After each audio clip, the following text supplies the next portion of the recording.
নমস্কাৰ বন্ধুসকল, কি খবৰ আপোনালোকৰ? আশা কৰোঁ আপোনালোক সকলো ভালে আছে। আজি পুনৰ এটি নতুন ৰেচিপিৰে সৈতে আপোনালোকক মোৰ চেনেলটোলৈ স্বাগতম জনাইছোঁ। আজি বনাবলৈ লৈছোঁ চিকেনৰ ৰেচিপি এটি। এয়া মই চিকেন গ্ৰেভি ৰেচিপি আপোনালোকক দেখুৱাম।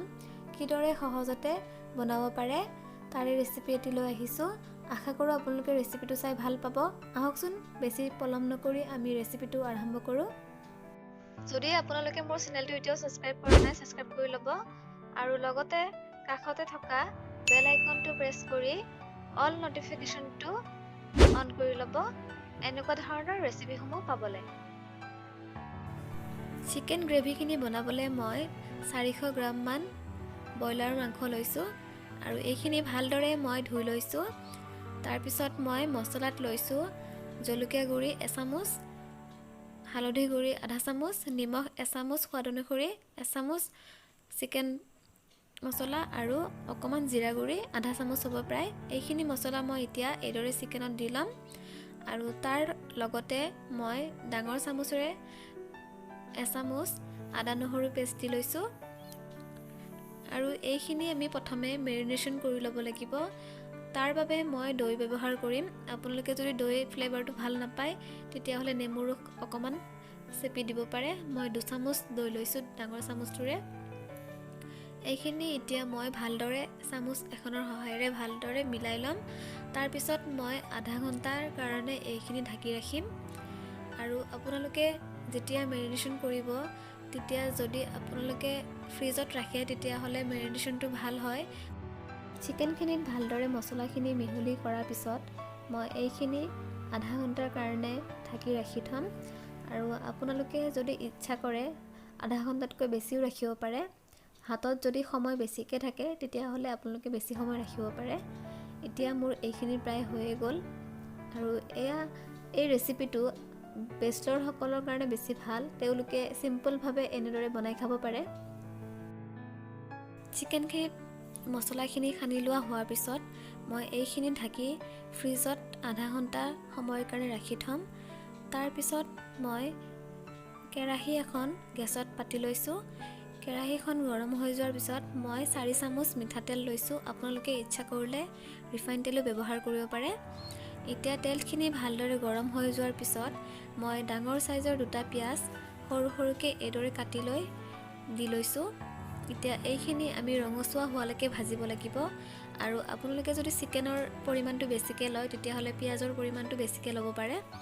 এতিয়া মই এইখিনি ৰঙচুৱা হোৱালৈকে ৰৈ দিম। এতিয়া লৰাই এইদৰে ভাজা হোৱাৰ পিছত এতিয়া দেখিছে পিঁয়াজৰ ৰংটো অকণমান সলনি হৈছে আৰু এইখিনি সময়লৈকে আমি অলপমান হাই ফ্লেমতে ভাজিম। তাৰপিছত আমি গেছৰ ফ্লেমটো ল' কৰি ৰাখিব লাগিব, নহ'লে পিঁয়াজখিনি জ্বলি যাব। এতিয়া এইখিনি মই আকৌ লৰাইছোঁ। এতিয়া আমাৰ পিঁয়াজখিনি অকণমান আৰু কালাৰটো চেঞ্জ হৈছে। এতিয়া অকণমান কালাৰটো সলনি হোৱাৰ পিছত আমি আকৌ পুনৰ গেছৰ ফ্লেমটো ল' কৰি 2 মিনিট সময় ৰৈ দি তাৰপিছত আমি চিকেনখিনি চাই ল'ম মেৰিনেশ্যনটো হৈছে নে। এয়া দেখিছে আমাৰ চিকেনখিনি ৰেডি। এতিয়া মই ফ্ৰিজৰ পৰা উলিয়াই লৈছোঁ। এতিয়া আৰু এবাৰ ভালদৰে মই মিহলি কৰি লৈছোঁ। তাৰপিছত মই এই চিকেনখিনি এতিয়া এইদৰে দি ল'ম।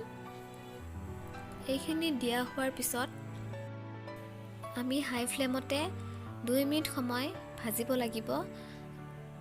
দিয়াৰ লগে লগে আমি গেছৰ ফ্লেমটো ল' কৰিব নোৱাৰোঁ, নহ'লে চিকেনখিনি ভাল নহ'ব। সেইবাবে 2 মিনিট সময় গেছৰ ফ্লেমটো হাই ৰাখি তাৰপিছত আমি গেছৰ ফ্লেমটো ল'ত ৰাখি আমি চিকেনখিনি কম জুইতে সিজাব লাগিব আৰু যিহেতু আমি এইখিনি গ্ৰেভি হিচাপত ৰাখিম সেইবাবে আমি গেছৰ ফ্লেমটো যদি হাই কৰোঁ তেতিয়াহ'লে সোনকালে চিকেনখিনি জ্বলি যাব আৰু ভিতৰত মাংসখিনি কেঁচা থাকিব। গেছৰ ফ্লেমটো ল'ত ৰাখিলেও আমি মাজে মাজে ঢাকনখন গুচাই লৈ আমি ভালদৰে চিকেনখিনি চেক কৰিব লাগিব, নহ'লে তলৰ পৰা জ্বলি যাব পাৰে মছলাখিনি আৰু যদি মছলাখিনি জ্বলি যায় তেতিয়া খাবলৈ ভাল নালাগিব। আৰু মই এইদৰে সৰু সৰু টুকুৰা কৰি পিঁয়াজ অকণমান দি লৈছিলোঁ। এইখিনি অপশ্যনেল হয়। যদি আপোনালোকে পিঁয়াজৰ এটা মিঠা ভাৱটো ভাল পায় তেতিয়াহ'লে দিব পাৰে। মই এনেদৰে খাই ভাল পাওঁ বাবে দিছিলোঁ। আৰু এই ৰেচিপিটোত এইটো অপচনেল হয়, আপোনালোকে যদি ভাল পায় দিব আৰু যদি বেয়া পায় স্কিপ কৰিব। এতিয়া মই চিকেনখিনি ভালদৰে মছলাখিনি ফ্ৰাই হোৱাৰ পিছত অকণমান পানী যোগ কৰিম, নহ'লে তলৰ পৰা জ্বলি যাব। আৰু পানী মই দেখিছে কিমান পৰিমাণত লৈছোঁ, একদম কম পৰিমাণত, আধা গিলাচো নহ'ব। আৰু পানীখিনি দিয়াৰ পিছত মই হাই ফ্লেমত 2 মিনিট ৰাখি তাৰপিছত পুনৰ গেছৰ ফ্লেমটো ল' কৰি 5 মিনিট সময় ঢাকি ৰাখিম। তাৰপিছত মোৰ চিকেনখিনি ছাৰ্ভ কৰিবলৈ ৰেডি হৈ গ'ল আৰু এয়া চিকেন গ্ৰেভি তৈয়াৰ হৈ গ'ল। আপোনালোকে এইদৰে বনাই খাবচোন। ৰেচিপিটো খুবেই ইজি আৰু খাবলৈ খুবেই টেষ্টি হয়। আপোনালোকে এই ৰেচিপিটো ভাতৰ লগতে হওক বা পোলাওৰ লগতে হওক, দুয়োটাৰ লগতে খাই ভাল পাব। আৰু এতিয়া মই চিকেনখিনি এইদৰে বাতি এটাত উলিয়াই ল'ম। আৰু আপোনালোকে দেখিছে চিকেনখিনি কিমান ধুনীয়া হৈছে আৰু গ্ৰেভিটো খুবেই ধুনীয়া হৈছে খাবলৈ। আপোনালোকে ইচ্ছা কৰিলে এনেদৰে চিকেনটো বনাই ৰুটি, নান নহ'লে পৰঠাৰ লগতো খাব পাৰে। আৰু এইদৰে যদি আপোনালোকে বনাই পৰিৱেশন কৰে নিশ্চয় খাই ভাল পাব। আশা কৰোঁ আপোনালোকে ৰেচিপিটো চাই ভাল পাইছে। মই এই চিকেনখিনি ভাতৰ লগত খাবলৈ বনাইছিলোঁ। আপোনালোকে নিশ্চয় বাহিৰত চিকেন খাই থাকে আৰু ঘৰতে যদি এইদৰে চিকেন গ্ৰেভি বনাই খায় তেতিয়াহ'লে আপোনালোকে খুবেই ভাল পাব খাই। আৰু লগতে এয়া খুব স্বাস্থ্যসন্মত, কাৰণ বাহিৰত অস্বাস্থ্যকৰ পৰিৱেশত কিছুমান খাদ্য পৰিৱেশন কৰা হয় যদিও আমি দেখা নাপাওঁ। সেইবাবে আপোনালোকে এবাৰ নিশ্চয় এইদৰে এই ৰেচিপিটো ট্ৰাই কৰিবচোন। আশা কৰিছোঁ আপোনালোকে খাই নিশ্চয় ভাল পাব। আৰু এয়া আপোনালোকে আলহী আহিলেও পৰিৱেশন কৰিব পাৰে। আৰু মই এয়া চামুচ এটাৰ সহায়েৰে দেখুৱাইছোঁ কেনেকুৱা ছফ্ট হৈছিলে। আৰু এইখিনিত মই পানী ব্যৱহাৰ নকৰাৰ নিচিনাই হয়। আৰু গাপতে সিজোৱা এই চিকেনটো খাবলৈ খুবেই টেষ্টি। আপোনালোকে এইদৰে ঘৰত বনাই পৰিৱেশন কৰিব।